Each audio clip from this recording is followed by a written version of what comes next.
আচ্ছা, আজকে আমি একটু ব্রাইডের সম্বন্ধে বলি যে ব্রাইড কে হয়।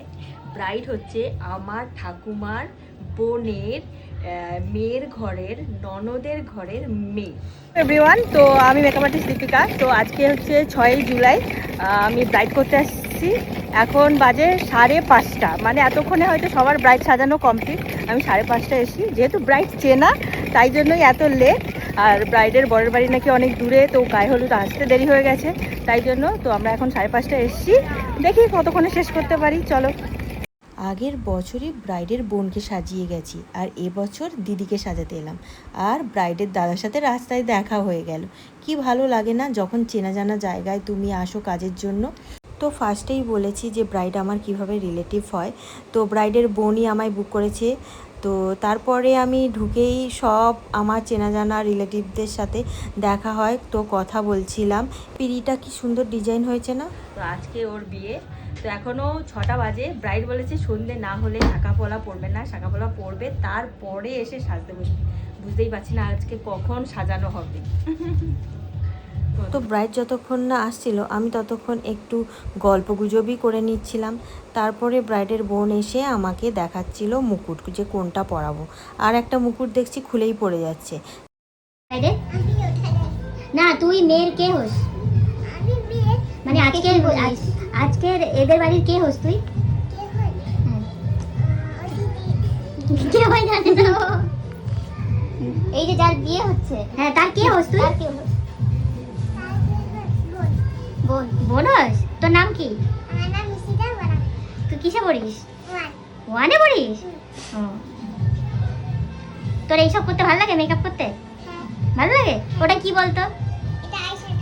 বাপরে, দেখো দেখো আজকাল আমাদের থেকেও জেনারেশন এগিয়ে গেছে।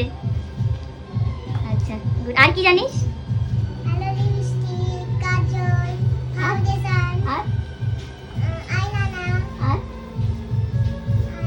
ক্লায়েন্ট হয়ে গেছে, ও বলেছে ওর দিদির বিয়েতে আমায় ডাকবে। ডাকবি তো?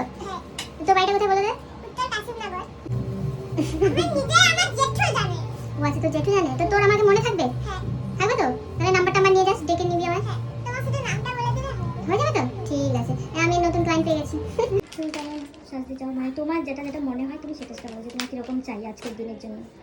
না না, যেটা ভালো লাগবে সেটা করলে। আর তোমার চোখে ইনফেকশন আছে, তো তুমি কি কাজল নেবে না উপরটা দিয়ে, মানে হালকা যদি স্মাচ করবে, মানে হালকার উপরে তো? ঠিক আছে। দিদি খুবই শান্ত, তো সেরকম কোনো ডিমান্ডই ছিল না। उसके बाद दादा को लेই এখানে আছে। তুমি একটু বলো কেমন লাগছে? না না, ভালো লাগছে, সত্যি ভালো লাগছে। সুসুকে চেনা যাচ্ছে না, এটা আমাদের সুসু। ভালো লাগছে, সত্যি দিদিকে ভালো লাগছে। বলো দিদি, পছন্দ হয়েছে তোমার? ভালো লাগে।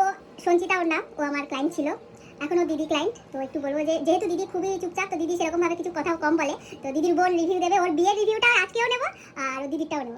আমার তো মেকআপ জাস্ট ওয়াও, ঠিক আছে, সেটা ফুল স্যাটিসফাই। সেই জন্য আমি দিদিকে বুক করেছি আমার দিদির বিয়ের জন্য, ঠিক আছে। একদম খুব ভালো সাজিয়েছে আর আমার সত্যি মনের মতন হয়েছে। আর আমি ফুল ট্রাস্ট করেছি, আমি কিছু বলিনি এটা করে দাও ওটা করে দাও, যা করেছে আমি লাস্টে একদম আয়না দেখেছি না ঠিক আছে। আর দিদিরও একদম পারফেক্ট, একদম পারফেক্ট। পছন্দ হয়েছে তো দুটো? হ্যাঁ হ্যাঁ, খুব সুন্দর।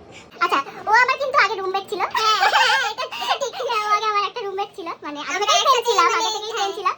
তো আরো রিলেটিভ, দূর সম্পর্কে নিকট আত্মীয়। চলো, আজকে ব্রাইডকে কেমন লাগছে তুমি ভালো করে রিভিউ দাও। কেমন লাগছে?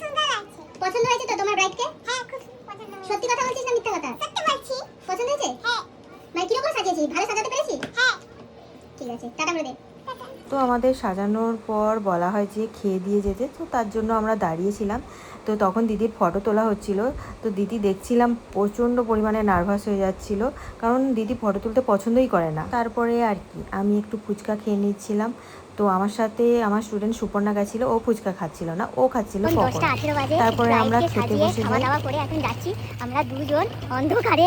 রাস্তাটা ঘুরঘুটে অন্ধকার, এখন আমাদের আনতে আসেনি। আমি তোমাদের দেখাচ্ছি রাস্তাটা কেমন ঘুরঘুটে অন্ধকার। এই যে অন্ধকার রাস্তা, আমরা এখন রোডের দিকে যাবো। চণ্ডীপুর কাছে, তাই জন্য কোনো ভয় নেই।